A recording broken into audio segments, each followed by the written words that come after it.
Hi again everybody, welcome back to my channel. My name is Debbie, I am Debbie Drama and official booktuber coming along again. Today's book is The Hidden Cottage by Erica James.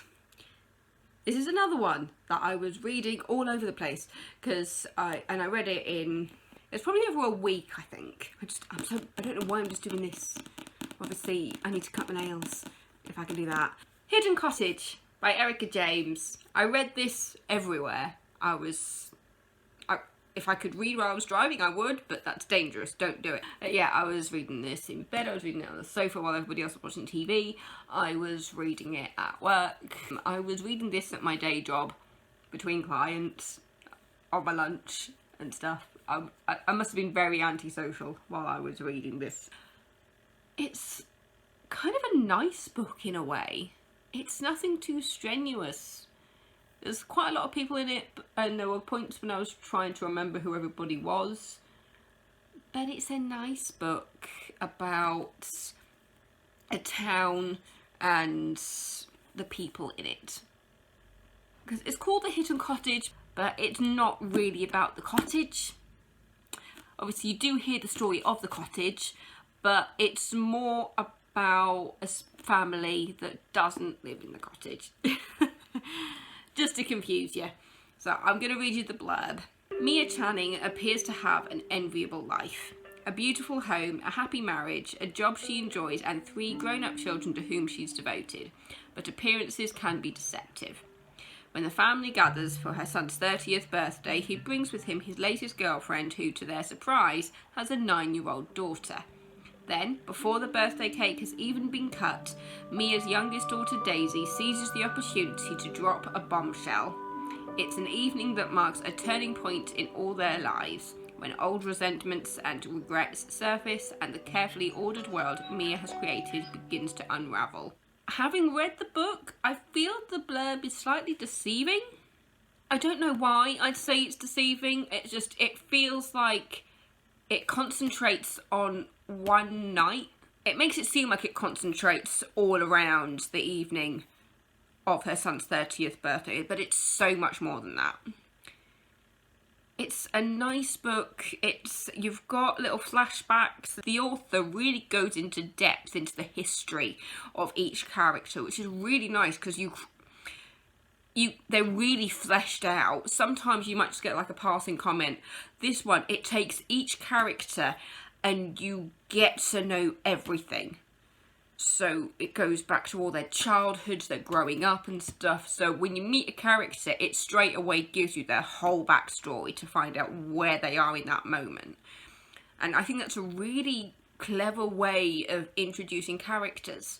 Because I've read books where you literally just get one line about them. It does like almost a whole chapter on looking into one singular character. Because I guess there is kind of a baddie in this story, but not really. But when it looks into the baddie, he's been humanised so much that you almost feel sorry for him. It looks at the relationship between Mia and her husband, how they got into a position where he goes away for his job on the regular, leaving Mia at home just to run her a little shop. And you've got kind of like the new guy in town who used to live there when he was a kid. Now he's come back as an adult and he's trying to work out who knows him, who remembers his parents. You look at his relationship with his parents and some of the abuse that he suffered as a child, and him getting to know the Channing family, where you've got a whole extended family thing going on, because you've got the son who's just turned 30 who brings his American girlfriend home when her 9-year-old daughter and says, I want to marry this girl. And everyone's going, she's got a 9-year-old daughter. It's just like, yeah, but I feel like this is my family. And then you've got the younger daughter, Daisy, she's almost the favourite child of the dad. she and her dad have got an interesting relationship, because the dad is bordering on obsessive with his daughter Daisy, whereas Daisy feels quite suffocated by that love. And that's what leads up to the bombshell that she drops at the 30th birthday party. It's also the line where it says, old resentments and regrets surface in the carefully ordered world Mia has created begins to unravel. That makes it seem like there is a big question mark over Mia, and I don't really think that question mark really needs to be there, because you understand, as the story develops, Mia's role. Is that the best way to put it? It's not like she's created, it's not like she's like an obsessive personality who is trying to make everything perfect. That's more of her husband. She's the one who's just a little bit more laid back. Like, as everybody is dropping these bombshells left, right and centre, she is the one who's going, oh, okay.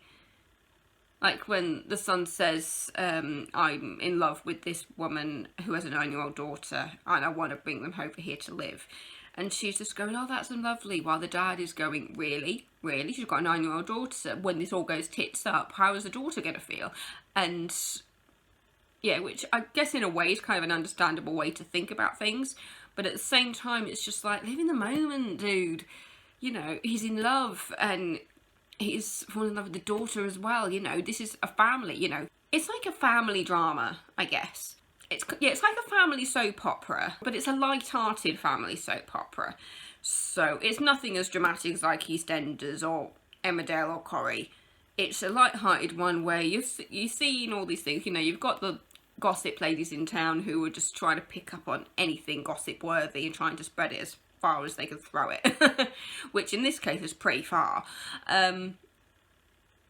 Yeah, it's just a lovely book to read. There are sad moments in it. There's points when you're pushing for, and you're just there going, oh, this needs to happen, oh, this doesn't need to happen. And then there's one bit kind of in like the last act where you're just like, bloody hell, where did that come from? But yeah, so it's a nice read. And there is, I guess, a little bit of a mystery in there. But it's overall just a nice romantic family drama. I think that's the best way to describe it. It's The Hidden Cottage by Erica James. It's a beautiful book. Recommend it if you like a nice, easy read, family drama with a little bit of a twist. Yeah. So thank you so much for watching. I have been Debbie. I might as well be a booktuber at this point. I feel like that's where we're going, because I'm reading so many books. But I am going to the theatre later this year, so you'll be getting some theatre reviews soon. In fact, there's actually theatre things I want to talk about from the Playhouse. So, because a few shows I've managed to watch while working them, which I definitely want to talk about at some point. So, I'll probably put that in video form soon for you. And then also, I've got a holiday later this year to Disney, so you'll get some Disney videos later in the year as well. So, if anybody likes Disney videos, keep an eye on this channel later this year. Thank you so much for watching. If you aren't subscribed already, please do. It'll just be somewhere around here.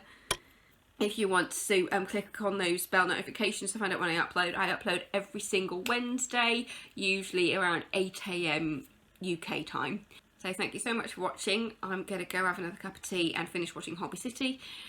And yeah, see you next week. Bye, my lovelies.